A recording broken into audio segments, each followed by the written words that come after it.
Friends, આજે આપણે જોઈશું ઘઉંના લોટમાંથી બનતા ચૂરમા લાડુની રેસીપી. ગુજરાતી પ્રસંગોમાં અને ખાસ કરીને ગણેશ ચતુર્થી પર તો આ લાડુ દરેક ઘરમાં બનતા જ હોય છે. તો આજે આપણે ખાંડના અને ગોળના બંને પ્રકારના લાડુ બનાવીશું, અને એ પણ એકદમ અસલ ટ્રેડિશનલ રીતે. તો ફ્રેન્ડ્સ, રેસીપી શરૂ કરતા પહેલાં જો મારી ચેનલને તમે હજી સુધી સબસ્ક્રાઈબ ન કરી હોય તો પ્લીઝ જલ્દીથી સબસ્ક્રાઈબ કરી દેજો. તો લાડુ બનાવવા માટે સૌથી પહેલાં આપણે લોટ બાંધીશું. લાડુ માટે હંમેશા ઘઉંના કરકરા લોટનો ઉપયોગ કરવામાં આવતો હોય છે, તો એ જ લેવો. તો અહીં મેં 4 કપ ઘઉંનો કરકરો લોટ લીધો છે, અને એમાંથી જ આપણે ગોળના અને ખાંડના બંને લાડુ બનાવીશું. હવે આપણે એમાં ઉમેરીશું અડધા કપ જેટલો ચણાનો લોટ. ચણાનો ઝીણો કરકરો કોઈ પણ લોટ તમે લઈ શકો છો. થોડો ચણાનો લોટ ઉમેરવાથી લાડુનો સ્વાદ સરસ આવશે, પણ ચણાનો લોટ ઉમેરવો ઓપ્શનલ છે. ટ્રેડિશનલી આ લાડુ માત્ર ઘઉંના લોટમાંથી જ બનતા હોય છે. બંને લોટને બરાબર મિક્સ કરીને હવે આપણે એમાં મોણ ઉમેરીશું. તો મેં અહીં અડધો કપ પીગાળેલું ઘી લીધું છે, અને એમાંથી અડધું ઘી આપણે પહેલાં ઉમેરીશું. ફ્રેન્ડ્સ, તમે ઘીની જગ્યાએ તેલનો ઉપયોગ પણ કરી શકો છો. હવે બધું બરાબર મિક્સ કરી દઈશું. લાડુના લોટ બાંધતી વખતે મોણ થોડું વધારે જ ઉમેરવામાં આવતું હોય છે, કારણ કે જો અત્યારે આપણે મોણ વધારે ઉમેરીશું તો પાછળથી લાડુ બનાવતી વખતે ઘી ઓછું ઉમેરવું પડશે, અને અત્યારે મોણ ઓછું લઈશું તો પાછળથી ઘી વધારે લેવું પડે. તો અડધા કપમાંથી અડધું એટલે કે 5 કપ ઘી મેં ઉમેર્યું છે. હવે લોટ બાંધવા માટે હુંફાળા પાણીનો ઉપયોગ કરવાનો. તો જે કપથી લોટ માપ્યો હતો એ જ કપ ભરીને મેં હુંફાળું પાણી લીધું છે. અને લાડુનો લોટ એકદમ કઠણ બાંધવામાં આવતો હોય છે, તો ઢીલો ન થઈ જાય એનું ખાસ ધ્યાન રાખવાનું. તો થોડું થોડું પાણી મિક્સ કરીને આપણે કઠણ લોટ બાંધીશું. તો લોટ હવે બંધાઈ ગયો છે, એને થોડો મસળીને સરખો કરી લઈશું. અને આટલો લોટ બાંધવા માટે મને 1 કપ પાણીની જરૂર પડી. હવે આ લોટમાંથી આપણે મુઠિયા બનાવીને તળવાના છીએ.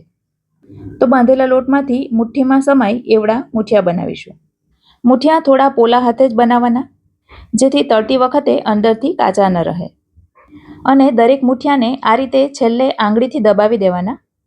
આ રીતે કરવાથી પણ મુઠિયા અંદર સુધી સારી રીતે ચડી જાય છે. હવે તળવા માટે તેલ ગરમ થવા માટે મૂકી દીધું હતું, અને એ ગરમ પણ થઈ ગયું છે. તો હવે ગરમ તેલમાં મુઠિયા તળવા માટે મૂકી દઈશું. તેલમાં સમાય એટલા મુઠિયા મૂકી દેવાના. ગેસની ફ્લેમ મીડિયમ રાખવાની, અને થોડી થોડી વારે એને ફેરવતા રહેવાનું. મુઠિયાના એક બેચને તળાતા 3 થી 4 મિનિટનો સમય લાગે છે, અને એ તમારી મુઠિયાની સાઇઝ ઉપર ડિપેન્ડ કરે છે. ટૂંકમાં મુઠિયા ગોલ્ડન કલરના થાય ત્યાં સુધી એને તળવાના. તો હવે તમે જોઈ શકો છો મુઠિયા સોનેરી થઈ ગયા છે. આના કરતાં વધારે એને ડાર્ક નહીં કરવાના. તો હવે આપણે એને તેલમાંથી બહાર કાઢીને ઠંડા થવા દઈશું, અને બીજા મુઠિયાને તળવા માટે મૂકી દઈશું. આ તરફ તળાઈ ગયેલા મુઠિયાને થોડા ઠંડા થવા દેવાના, અને ત્યાર પછી એમાંથી નાના નાના ટુકડા કરી લેવાના.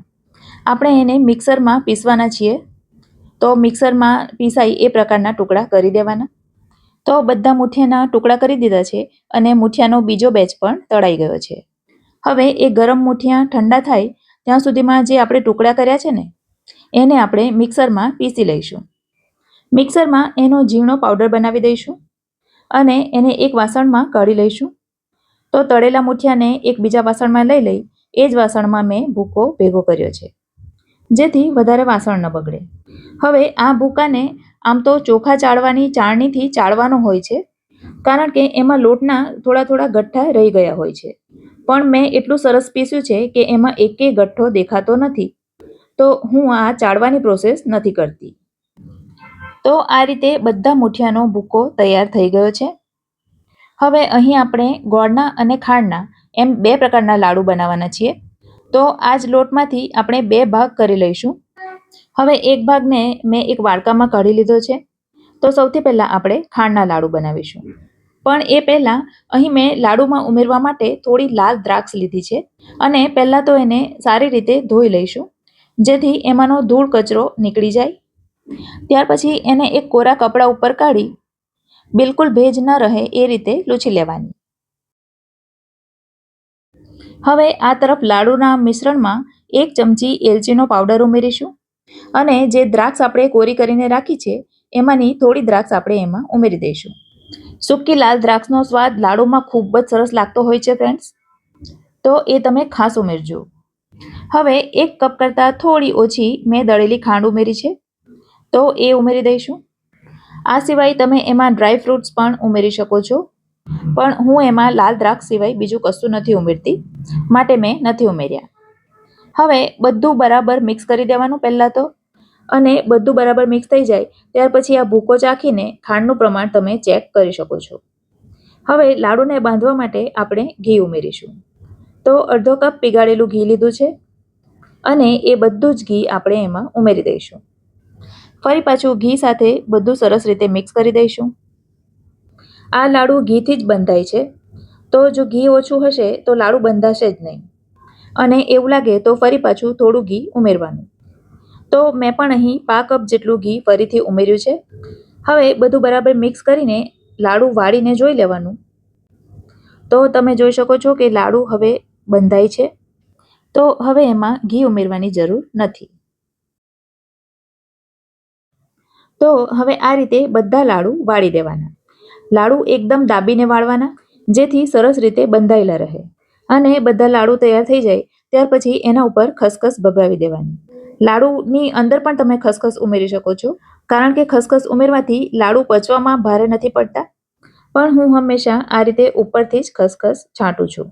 મારા ઘરમાં હંમેશા પહેલો લાડુ બને એટલે એ ગણપતિને ધરાય છે, અને ત્યાર પછી જ અમે એને ખાઈએ છીએ. તો ચાલો ફટાફટથી હવે ગોળના લાડુ તૈયાર કરી દઈએ. તો બાકીનું મિશ્રણ હવે ફરી એ જ વાસણમાં મેં લઈ લીધું છે, અને એમાં પણ ઉમેરીશું 1 ચમચી એલચીનો પાવડર અને સૂકી લાલ દ્રાક્ષ. હવે ફરી પાછા આપણે ગેસ તરફ જઈશું. તો એક પેનમાં મેં લઈ લીધું છે અડધો કપ ઘી, અને ઘી ગરમ થાય એટલે એમાં ઉમેરીશું 1/4 કપ ભરીને ગોળ. ગોળને આપણે માત્ર પીગાળવાનો જ છે, એને વધારે ચલાવવાનો નથી. જો આપણે એને વધારે ચલાવીશું અને એનો પાયો પાકો થઈ જશે તો લાડુ ખાવામાં સારા નહીં લાગે. તો જેવો બધો ગોળ પીગળી જાય એટલે એને લાડુવાળા મિશ્રણમાં લઈ લઈશું.